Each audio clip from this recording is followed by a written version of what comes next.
But இந்த பாண்டை யார் வாங்கணும் யார் வாங்கக்கூடாதுன்றது ஒன்றே ஒன்று நான் சொல்லுவேன். பட் ஸ்டில் லாஸ்ட் 2 பேராமீட்டர் வந்துட்டு ரைஸ் ஆகிட்டு போயிட்டு இருக்கிறது கொஞ்சம் கன்சர்னிங் ஃபேக்டர். சேலரிக்கு ரீப்ளேஸ்மெண்ட்டாக வந்து யோசிக்கலாம். Gold and silver at this moment வந்து ப்ரிஃபரபிள் இல்லை.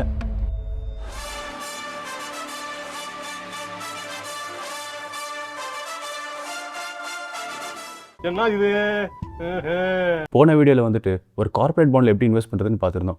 இன்வெஸ்ட் பண்ணி அதுலேருந்து ஒரு ரிட்டர்ன்ஸ் எடுத்துகிட்டு நம்ம எப்படி வீடு வாடகை கட்டுறது, அந்த அப்ரோச் ஃபாலோ பண்ணுறதுனால கிட்டத்தட்ட 7 லட்ச ரூபாய் நம்ம எப்படி சேவ் பண்ண போகிறோன்றது பார்த்துருந்தோம். பட் இந்த வீடியோவில் வந்துட்டு ஒரு சின்ன கொஞ்சம் எக்ஸ்டென்ஷன் மாதிரி இருக்குங்க. என்னப்பா ரெடியா? ரெக்கார்ட் பண்ணிக்க.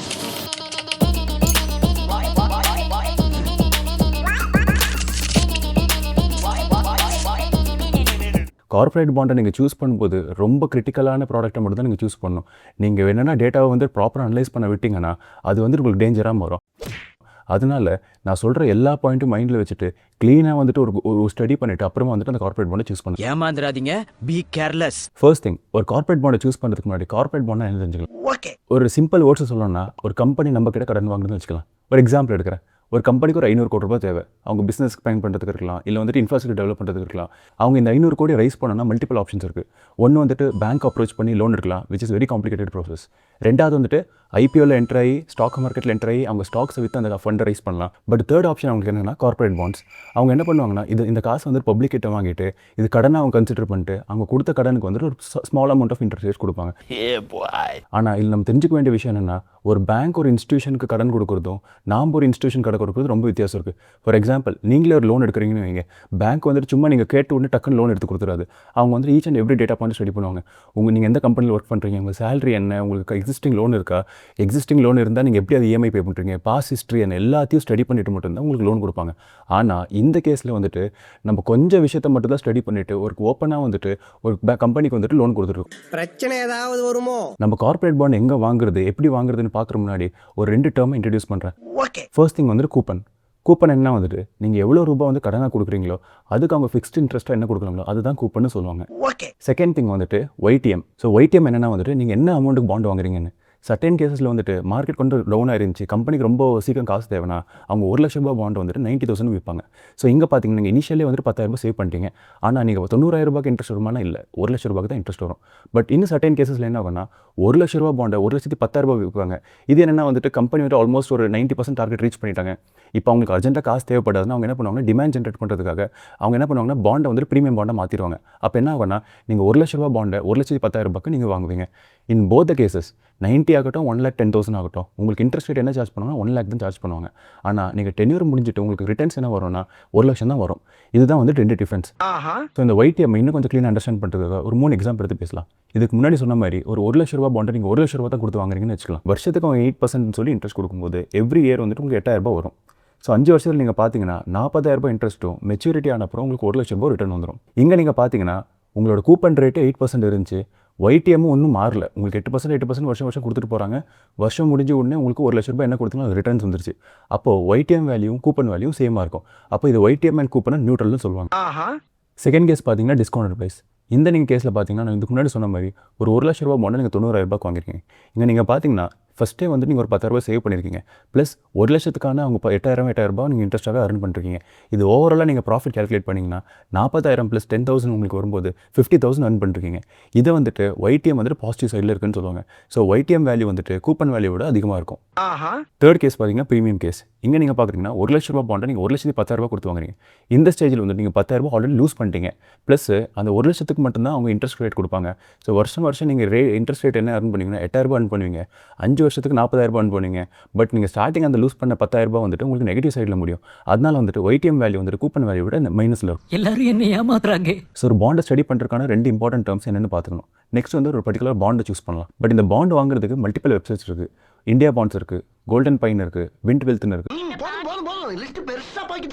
இந்த 3 பிளாட்ஃபார்ம் வந்துட்டு நான் சூஸ் பண்ணுறது வந்துட்டு இந்தியா பாண்ட்ஸ். ரீசன் வந்துட்டு அவங்க ஒரு SEBI register stock broker. Second thing வந்துட்டு நீங்கள் ஒரு பாண்டு வாங்கணுன்னு அவங்க ஒரு ரிலேஷன்ஷிப் மேனேஜர் அசைன் பண்ணிடுவாங்க. அவங்க த்ரூ அவுட் அந்த டென்யூர் வந்துட்டு நீங்கள் என்னென்ன பாண்ட் வச்சிருக்கீங்க, அந்த அசோசியேட்டட் கம்பெனி வந்துட்டு எப்படி பெர்ஃபார்ம் பண்ணிருக்கு, இன்கேஸ் அந்த கம்பெனியில் தான் கோளாறு இருக்குது, இல்லை அண்டர் பெர்ஃபார்ம் பண்ணிருக்கு, இல்லை ஒரு ரெட் ஃப்ளாக் இருக்குன்னா வந்துட்டு இமீடியட்டாக வந்துட்டு த்ரூ வாட்ஸ்அப் ஒரு இமெயில் வந்து கம்யூனிகேட் பண்ணுறாங்க. ஓ அப்படியா விஷயம். ஸோ நீங்கள் இங்கே பார்த்தீங்கன்னா இதுதான் இந்தியா பாண்ட்ஸ். இங்கே வந்துட்டு நீங்கள் ரெஜிஸ்டர் பண்ணிட்டு உங்கள் KYC வந்துட்டு கம்ப்ளீட் பண்ணிடுங்க.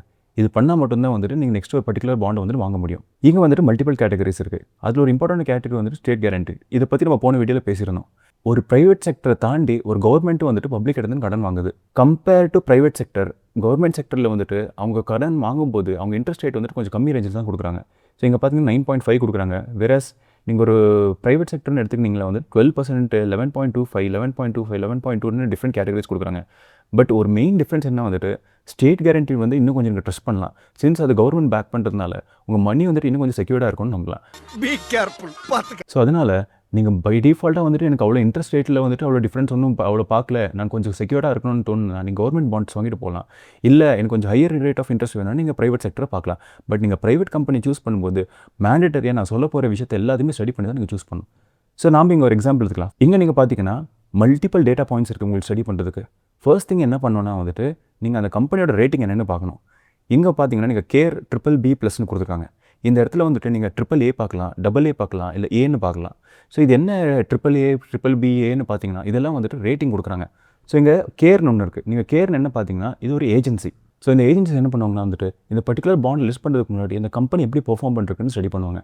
அந்த கம்பெனியோட டோட்டல் நெட்வொர்த் எவ்வளோ, இயர் பை இயர் என்ன ரெவன்யூ ஜென்ரேட் பண்ணிருக்காங்க, எவ்வளோ லோன் வச்சிருக்காங்க, அந்த லோன் எப்படி மேனேஜ் பண்ணிருக்காங்க, இந்த கம்ப்ளீட்டாக ஸ்டடி பண்ணிவிட்டு ஒரு பர்டிகுலர் ரேட்டிங் கொடுப்பாங்க. அதுதான் வந்துட்டு இந்த ரேட்டிங்ஸ். ஸோ இது முடிஞ்சிடணும். நெக்ஸ்ட் நம்ம என்ன பண்ணணும்னா YTM அண்ட் கூப்பன் வேல்யூ என்னென்னு பார்க்கணும். இந்த கேஸில் வந்துட்டு YTM 12%, கூப்பன் வேல்யூ வந்துட்டு 11.75% இருக்குது.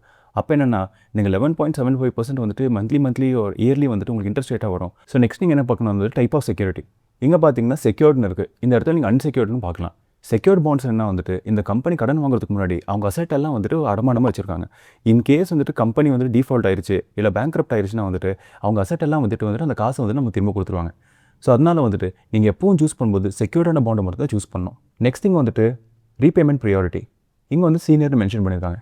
இந்த சீனியர்னு இடத்துல வந்துட்டு நீங்கள் சீனியர்னு பார்க்கலாம், சீனியர் அன்செக்யூர்ட்னு பார்க்கலாம், இல்லை சபார்டினேட்னு பார்க்கலாம், இல்லை ஷேர் ஹோல்டர்ஸ்னு பார்க்கலாம். இதோட மீனிங் என்ன வந்துட்டு எந்த ஆர்டரில் வந்துட்டு கம்பெனியை விற்ற அப்புறம் உங்களுக்கு காசு ரிட்டர்ன் பண்ணுவாங்கன்னு. ஃபஸ்ட்டு சீனியர்ஸ் கொடுப்பாங்க, நெக்ஸ்ட் சீனியர்ஸ் அன்செக்யூர்டு கொடுப்பாங்க. அதெல்லாம் ஆகிட்டு மிச்சம் என்ன இருந்துச்சுன்னா வந்துட்டு அப்புறமா வந்து சபார்டினேட்ஸ்க்கு அது ஆனால் அப்புறம் தான் ஷேர் ஹோல்டர்ஸ் கொடுப்பாங்க.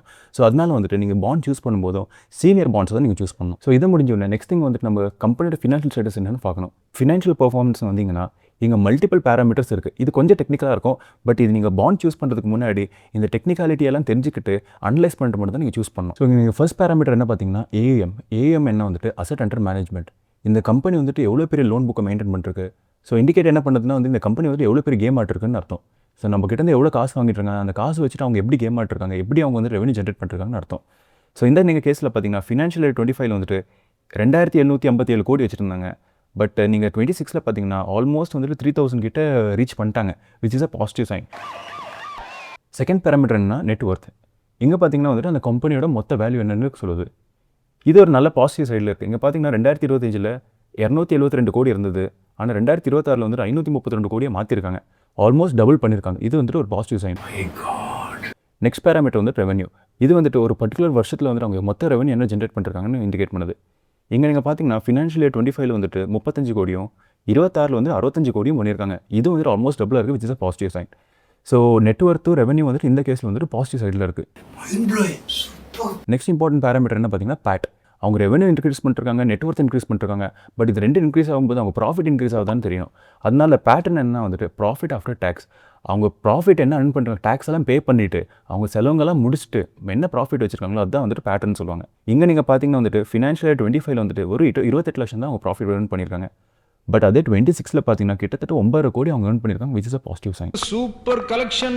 ஸோ நெக்ஸ்ட் பேராமீட்டர் என்ன பார்த்தீங்கன்னா கேபிட்டல் அடிக்கசி ரேஷியோ. இதை என்ன இண்டிகேட் பண்ணுதுன்னா ஒரு கம்பெனி வந்துட்டு என்ன பஃபர் அமௌண்ட் வச்சிருக்கு, என்ன எமர்ஜென்சி ஃபண்ட் வச்சிருக்குன்னு பார்க்குது. இன் கேஸ் வந்துட்டு கம்பெனி வந்துட்டு ஒரு ரிஸ்க் என்வாரன்மெண்ட்டில் இருக்குது, ரொம்ப ஸ்ட்ரெஸ்ஸில் இருக்குன்னு வைங்க, டக்குன்னு பவுன்ஸ் பேக் பண்ணணும்னா வந்துட்டு அவங்க சர்டைன் அமௌண்ட் தேவை. ஸோ அவங்ககிட்ட வந்துட்டு எமர்ஜென்சி ஃபண்ட் இருந்தால் மட்டும்தான் பவுன்ஸ் பேக் பண்ண முடியும். அதனால இந்த கேர் வந்துட்டு என்ன டயரில் இருக்குன்னு பார்த்துக்கோங்க. ஸோ இந்த கேஸில் வந்துட்டு டயர் 1ல் இருக்குது.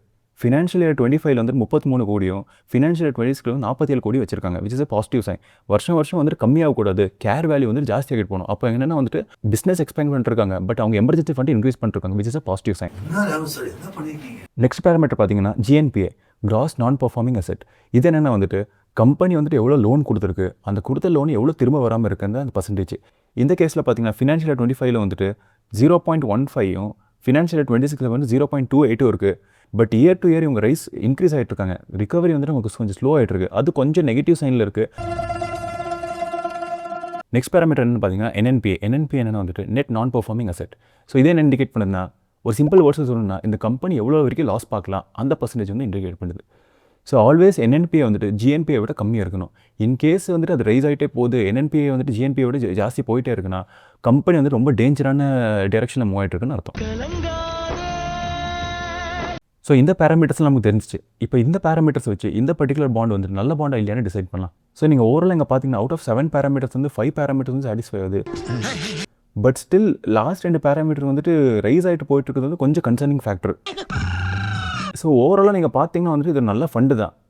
சீனியர் கேட்டகரியில் இருக்குது, செக்யூர்டாக இருக்குது, ஃபினான்ஷியல் ஸ்டேட்டஸ் வந்துட்டு ஓகேவாக தான் இருக்குது. ஸோ அதனால நம்ம ரேட் பண்ணோன்னா வந்துட்டு அவுட் ஆஃப் 5 ஒரு 3.5 ரேட் பண்ணுவாங்க. ஸோ ஃபைனலாக இதுக்கு முடிக்க முன்னாடி நம்ம இன்னொரு விஷயத்தை பார்க்கணும். இந்த இன்ட்ரெஸ்ட் வந்து நமக்கு எப்படி பே அவுட் ஆகும், அந்த கேஷ் ஃப்ளோ எப்படி இருக்குன்னு பார்த்துக்கலாம். ஸோ நீங்கள் பார்த்தீங்கன்னா வந்துட்டு கேஷ் ஃப்ளோவில் வந்துட்டு இயர் பை இயர் ரிடம்ஷன் ஒன்று இருக்குங்க. ரிடம்ஷன் பற்றி நான் பேசல. ரிடம்ஷன் என்ன வந்துட்டு நீங்கள் ஃபார் எக்ஸாம்பிள் ஒரு 10 லட்ச ரூபாய்க்கு நீங்கள் இந்த பாண்ட் வாங்குறீங்கன்னு வைங்க. அவங்க அந்த 10 லட்ச ரூபா வந்துட்டு 3 வருஷத்துக்கு நீங்கள் போடுறீங்கன்னா அந்த 3 வருஷம் அவங்களே வச்சுக்க மாட்டாங்க. இயர் பை இயர் இல்லை குவார்டர்லி பேசிஸில் வந்துட்டு ஒரு பார்ட் ஆஃப் அமௌண்ட் வந்து உங்களுக்கு ரீஃபண்ட் பண்ணிடுவாங்க. அதுதான் வந்து ரிடம்ஷன் அமௌண்ட். இங்கே நீங்கள் பார்த்தீங்கன்னா வந்துட்டு நீங்கள் கொடுத்த அந்த 1 லட்சத்தில் வந்துட்டு 26 வந்துட்டு 14,000 ரூபாவும், 27 வந்துட்டு 57,000, 28 வந்துட்டு 28,000 வந்துட்டு அவங்க ரிட்டர்ன் பண்ணிடுறாங்க. ஸோ அங்கங்கே உங்களுக்கு ரிடம்ஷன் கொடுக்குறதுனால வந்துட்டு உங்களோட மந்த்லி இன்ட்ரெஸ்ட் வந்து கொஞ்சம் கம்மியாகிட்டே வரும். பட் இந்த அமௌண்ட் வந்து நீங்கள் திரும்ப ரீஇன்வெஸ்ட் பண்ணிட்டே போகணும். ரீஇன்வெஸ்ட் பண்ணால் மட்டும்தான் இந்த ப்ராஃபிட் நீங்கள் இன்ட்ரெஸ்ட் ரேட் 6 to 8% என்ன இருக்கோ இல்லை 12% என்ன இருக்கோ அது ஓவராலாக 3 இயர்ஸ்க்கு வந்துட்டு உங்களுக்கு ப்ராப்பராக வரும். ஸோ இது எல்லாமே பார்த்தாச்சுங்க. பட் இந்த பாண்டை யார் வாங்கணும் யார் வாங்கக்கூடாதுன்றது ஒன்றே ஒன்று நான் சொல்லிடுறேன். ஏன்னா வந்துட்டு இது மோஸ்ட் ஆஃப் டைம் வந்துட்டு இந்த பாண்ட் இன்வெஸ்ட்மெண்ட் வந்து ரிட்டையர்ட் பீப்புளுக்கு வந்து கொஞ்சம் ஹெல்ப்ஃபுல்லாக இருக்கும். அவங்க ரிட்டையர்மெண்ட் ஆகிட்டாங்க, அவங்களுக்கு ஒரு ரிட்டையர்மெண்ட் காசு வந்துருக்கு. இந்த காசுலாம் பேங்க்கில் வச்சு ஒரு 4%, 5%, 6% தான் கொடுப்பாங்க. பட் கொஞ்சம் ஹையர் எண்டில் வந்து நான் இன்ட்ரெஸ்ட் கெயின் பண்ணணும்னா வந்துட்டு அவங்க பாண்டில் இன்வெஸ்ட் பண்ணிட்டு மந்த்லி வந்துட்டு அவங்க ஒரு பர்டிகுலர் சேலரிக்கு ரீப்ளேஸ்மெண்ட்டாக வந்து யோசிக்கலாம். பட் நீங்கள் வந்து கொஞ்சம் யங் பிளட்டாக இருக்கீங்க, இன்னும் கொஞ்சம் எக்ஸ்ப்ளோர் பண்ணுறதுக்கு பிடிக்கனா வந்துட்டு நீங்கள் மியூச்சுவல் ஃபண்ட் ஆகட்டும், SIP ஆகட்டும், இல்லை ரொம்ப இன்வெஸ்ட்மெண்ட் ஆப்ஷன் இருக்குது. Gold and silver at this moment வந்து ப்ரிஃபரபிள் இல்லை. அது ஏன்றது நான் நெக்ஸ்ட் வீடியோ மேக் பண்ணுறேன். அது ரொம்ப இம்பார்ட்டன்ட் விஷயம். ஒரு லாஜிக்கல் திங் இருக்குது. அதை பற்றி நம்ம ரொம்ப டீப்பாக டிஸ்கஸ் பண்ணலாம். தேங்க்ஸ்ப்பா. ஃபைனலி இந்த வீடியோ வந்து உங்களுக்கு யூஸ்ஃபுல்லாக இருக்கும்னு நம்புகிறேன். இன்னொரு நாளைக்கு இன்னொரு சூப்பர் கண்டென்ட்டோட உங்களுக்கு வந்து சந்திக்கிறேன். அது வரைக்கும் பாய்.